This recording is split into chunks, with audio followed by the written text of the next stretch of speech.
Shri B Radhakrishna Menon, നയപ്രഖ്യാപന പ്രസംഗത്തിന്റെ ഉള്ളടക്കത്തിൽ കൃത്യമായ മറുപടി പ്രതിപക്ഷത്തിന് നൽകാം. പക്ഷേ അതെല്ലാം വ്യാജമായ പൊള്ളയായ വാഗ്ദാനങ്ങൾ എന്ന് പറഞ്ഞ് കൈകഴുകുന്ന മനോഭാവം. പക്ഷേ അതിനിടയിൽ എപ്പോഴോ അറിയാതെയെങ്കിലും അവരുടെ വംശീയ അധിക്ഷേപം പുറത്തു വരുന്നു.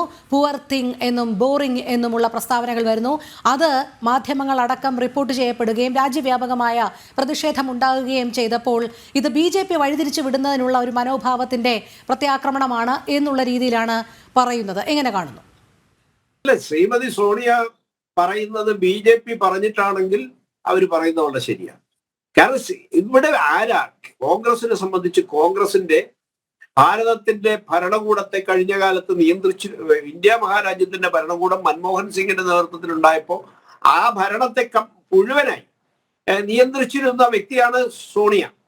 അപ്പൊ അവരെ പോലുള്ള ഒരു വനിത ഈ തരത്തിൽ ആക്ഷേപകരമായ സമീപനം ഭാരതത്തിന്റെ പ്രസിഡന്റിനെതിരെ ഏറ്റവും ഔന്നത്യത്തിൽ ഇരിക്കുന്ന വനിതാ പ്രസിഡന്റിനെതിരെ ആ ഒരു സമീപനത്തിൽ പ്രതികരിച്ചതിന് ശേഷം അതിനെക്കുറിച്ച് ചർച്ച വരുമ്പോ അത് BJP രൂപപ്പെടുത്തിയ ചർച്ചയാണ് എന്ന് പറഞ്ഞാൽ, കാരണം അവരെ സംബന്ധിച്ച് ഇന്ന് കോൺഗ്രസ് ഒരിക്കലും രാജ്യത്തിൽ കഴിഞ്ഞ 10 വർഷക്കാലത്തിനിടയിൽ നരേന്ദ്രമോദിയുടെ സർക്കാർ രൂപപ്പെടുത്തിയിട്ടുള്ള നേട്ടങ്ങൾ ചർച്ച ചെയ്യാൻ ആഗ്രഹിക്കുന്നവരല്ല കോൺഗ്രസ്.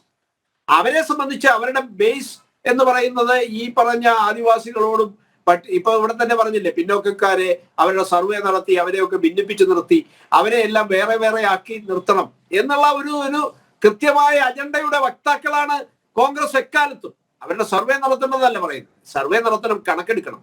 പക്ഷെ അവര് എല്ലാ വിഭാഗം ആളുകളെയും ഒരേപോലെ കാണാനും അവർക്കെല്ലാം വേണ്ട പരിഗണന കൊടുക്കാനും അവർക്കെല്ലാം വേണ്ട പദ്ധതി കൊടുക്കാനും സമൂഹത്തിൽ സാമ്പത്തിക പിന്നോക്കാവസ്ഥയിൽ ഏറ്റവും താഴെ കിടക്കുന്നവരെയും ഒപ്പം പട്ടികജാതി വിഭാഗത്തിൽ വർഗ ആ വിഭാഗത്തിൽപ്പെട്ട് ആ വർഗത്തിന്റെയും വർണ്ണത്തിന്റെയും പേരിൽ അധപ്പതിച്ചു നിൽക്കുന്ന ആ വിഭാഗത്തെയും എല്ലാവരെയും രാജ്യത്തിന്റെ മക്കളായി കണ്ടുകൊണ്ട്, അത് സാമ്പത്തിക പിന്നോക്കാവസ്ഥയാണെങ്കിലും ദാരിദ്ര്യമാണെങ്കിലും വർണ്ണത്തിന്റെയും വർഗത്തിന്റെയും പേരിലുള്ള ദുരിതമാണെങ്കിലും ദുരന്തമാണെങ്കിലും ഇതിനെയെല്ലാം ഒരേ മനോഭാവത്തോടെ നോക്കിക്കണ്ടുകൊണ്ട് എല്ലാവരെയും ഒരുപോലെ ഔന്നത്യത്തിൽ എത്തിക്കാൻ കഴിയുന്ന, എല്ലാവർക്കും ഭരണത്തിന്റെ നേട്ടങ്ങൾ ലഭ്യമാക്കുന്ന തരത്തിലുള്ള ഒരു സമീപനം, അടിസ്ഥാന സമീപനം അത് രൂപപ്പെടുത്താൻ വേണ്ടി പരിശ്രമിക്കുന്ന സർക്കാരാണ് നരേന്ദ്രമോദിയുടെ സർക്കാർ.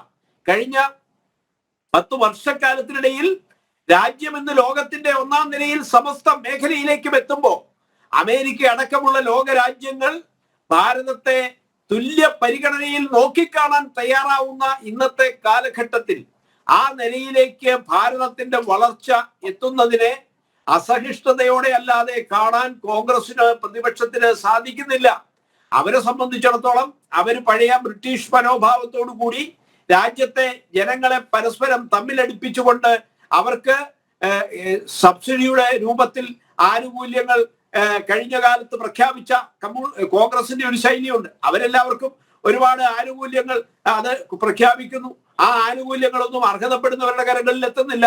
ഇതെല്ലാം ഇടത്തട്ടുകാർക്ക് കൊള്ളയടിക്കാൻ വേണ്ടിയുള്ള ഏർപ്പാടാക്കി മാറ്റുന്നു. ഞാൻ ഓർക്കുന്നു, ഈ രാജീവ് ഗാന്ധി അദ്ദേഹം പ്രധാനമന്ത്രിയായിരിക്കുന്ന വേളയിൽ കേരളത്തിൽ വന്നപ്പോ നമ്മുടെ വനവാസി മേഖലയെ പരാമർശിച്ചുകൊണ്ട്, വയനാടിനെയൊക്കെ പരാമർശിച്ചുകൊണ്ട് അദ്ദേഹം നടത്തിയ ഒരു പ്രസംഗത്തിൽ അദ്ദേഹം സൂചിപ്പിച്ചു, ഈ സർക്കാർ സംവിധാനങ്ങൾ പട്ടികജാതി വിഭാഗങ്ങൾക്ക് അതേപോലെ ട്രൈബൽ വിഭാഗങ്ങൾക്കൊക്കെ വേണ്ടി മാറ്റിവെക്കുന്ന പണത്തിൽ 100 രൂപ മാറ്റിവെച്ചാൽ അതിൽ 10 രൂപ പോലും അവർക്ക് കിട്ടുന്നില്ല, അർഹിക്കുന്നവർക്ക് കിട്ടുന്നില്ല. 2 രൂപ കിട്ടിയെങ്കിൽ നല്ല കാര്യം. ഈ ഒരു അവസ്ഥയിൽ ആണ് കേന്ദ്രം അല്ലെങ്കിൽ ഗവൺമെന്റുകൾ ആ മേഖലയ്ക്ക് കൊടുക്കുന്ന ആനുകൂല്യങ്ങളുടെ അവസ്ഥ എന്ന് അന്നത്തെ പ്രധാനമന്ത്രിയായിരുന്ന രാജീവ് ഗാന്ധിക്ക് തുറന്നു പറയേണ്ടി വന്ന ഒരു സാഹചര്യം. അതിനുശേഷവും ആ സാഹചര്യം രാജ്യത്ത് തുടരുകയാണ്.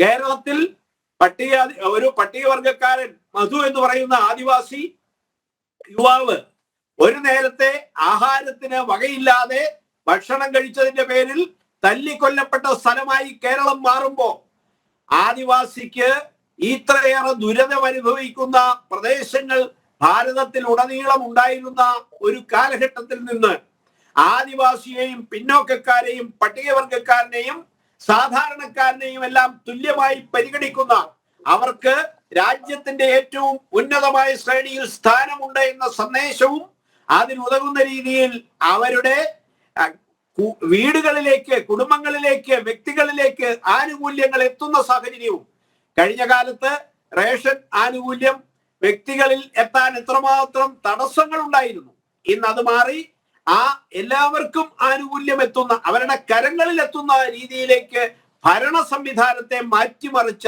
കാലഘട്ടം. അതുവഴി രാജ്യത്തിന്റെ വളർച്ചാ നിരക്കിൽ പടിപടിയായ ഉയർച്ച ഉണ്ടായ കാലഘട്ടം.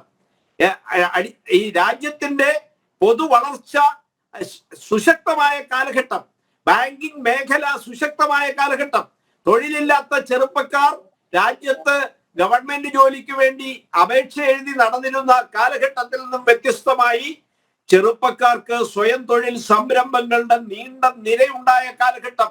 മുദ്രാ ലോൺ അടക്കമുള്ള പദ്ധതികളിലൂടെ രാജ്യത്ത് ഒരു വലിയ സമഗ്ര മാറ്റമുണ്ടാക്കിയ ഒരു കാലഘട്ടമാണിത്.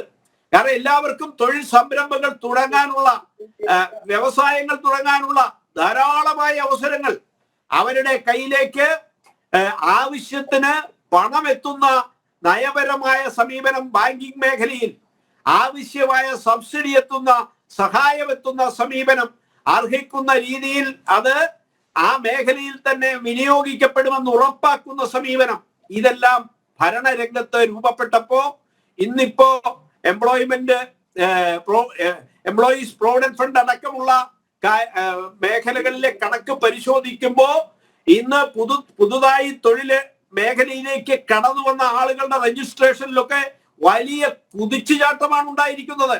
അപ്പൊ രാജ്യത്ത് ആ നിലയിൽ എല്ലാ മേഖലയിലും പുരോഗതി ഉണ്ടായി എന്ന് പ്രകടമായി ബോധ്യം വരുന്ന തൊഴിലവസരങ്ങൾ, ഒരാൾക്ക് തൊഴിലിന് വേണ്ടി അപേക്ഷ കൊടുത്ത് തൊഴിൽ നേടുന്ന അവസരമല്ല, മറിച്ച് അനേകം ആളുകൾക്ക് തൊഴിൽ കൊടുക്കാൻ കഴിയുന്ന പുതിയ സംരംഭങ്ങൾ രൂപപ്പെടുത്തുന്ന ഒരു തലമുറയെ തന്നെ രൂപപ്പെടുത്തി.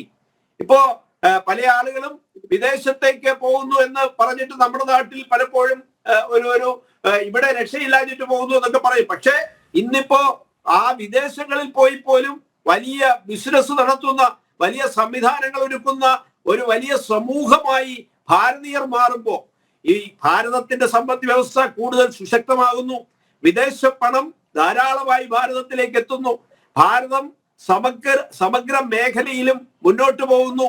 ആ നിലയിൽ ഒരു പുരോഗതിയുടെ സമസ്ത മേഖലയിലും വ്യക്തതയുള്ള അന്തരീക്ഷം ഉണ്ടായപ്പോ അതിനെ കുറിച്ചിട്ടുള്ള വ്യക്തമായ കണക്കുകളും അതിന് മുന്നോട്ടുള്ള പ്രയാണത്തിന്റെ അടിസ്ഥാന കാര്യങ്ങളിൽ ഊന്നി നിന്നുകൊണ്ട് വളർച്ചാ നിരക്ക് വിലയിരുത്തിക്കൊണ്ട് തുടർന്നുള്ള വളർച്ചയ്ക്ക് ആക്കം കൂട്ടുന്ന സമീപനവും നാളെ ബഡ്ജറ്റിൽ പ്രിയപ്പെട്ട ധനമന്ത്രി പ്രഖ്യാപിക്കാൻ വേണ്ടി തയ്യാറെടുത്തിരിക്കുന്ന ഈ വേളയിൽ കഴിഞ്ഞ കാലങ്ങളിൽ ഉണ്ടായിട്ടുള്ള വളർച്ചയുടെ പിന്നോക്കാവസ്ഥയുണ്ടോ എന്നുള്ള പരിശോധനയും കണക്കുമൊക്കെ പുറത്തുവിട്ടിട്ടുണ്ട്.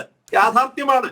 അത് വേണ്ടത്ര പുരോഗമിച്ചിട്ടില്ലെങ്കിൽ വരും ദിവസങ്ങളിൽ അതിന് പുരോഗതിയുടെ ശക്തി പകരാൻ ഉതകുന്ന രീതിയിലുള്ള തിരുത്തലോടെയുള്ള നടപടികൾക്കാണ് ബഡ്ജറ്റ് വരുന്നത്. അപ്പോൾ നിലവിൽ ഇപ്പൊ നമ്മൾ ലക്ഷ്യമിട്ട ആ ലക്ഷ്യത്തിലേക്ക് പൂർണ്ണമായും എത്തി എന്ന് പറയുന്നില്ല.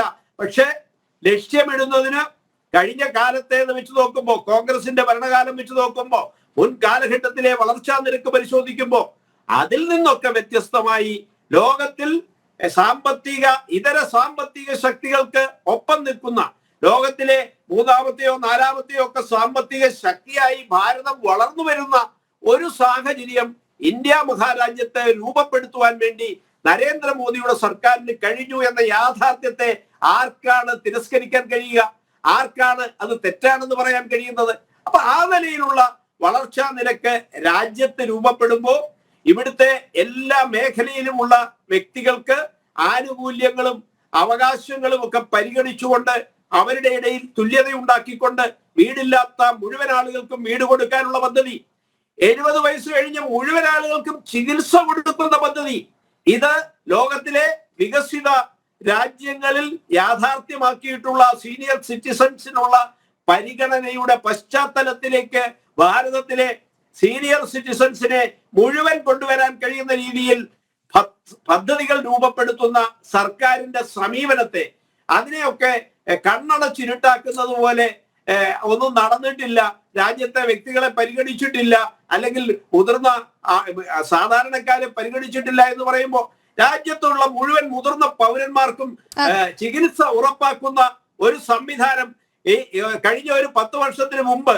അല്ലെങ്കിൽ കോൺഗ്രസിന്റെ ഭരണകാലത്ത് ഈ രാജ്യത്ത് ആർക്കെങ്കിലും സ്വപ്നം കാണാൻ പറ്റുമായിരുന്നു. പക്ഷെ നിർഭാഗ്യവശാൽ കോൺഗ്രസിന് ആരോഗ്യകരമായ ഒരു വിമർശനം പോലും ഉന്നയിക്കാൻ കഴിഞ്ഞില്ലല്ലോ എന്നുള്ളത് തന്നെയാണ്.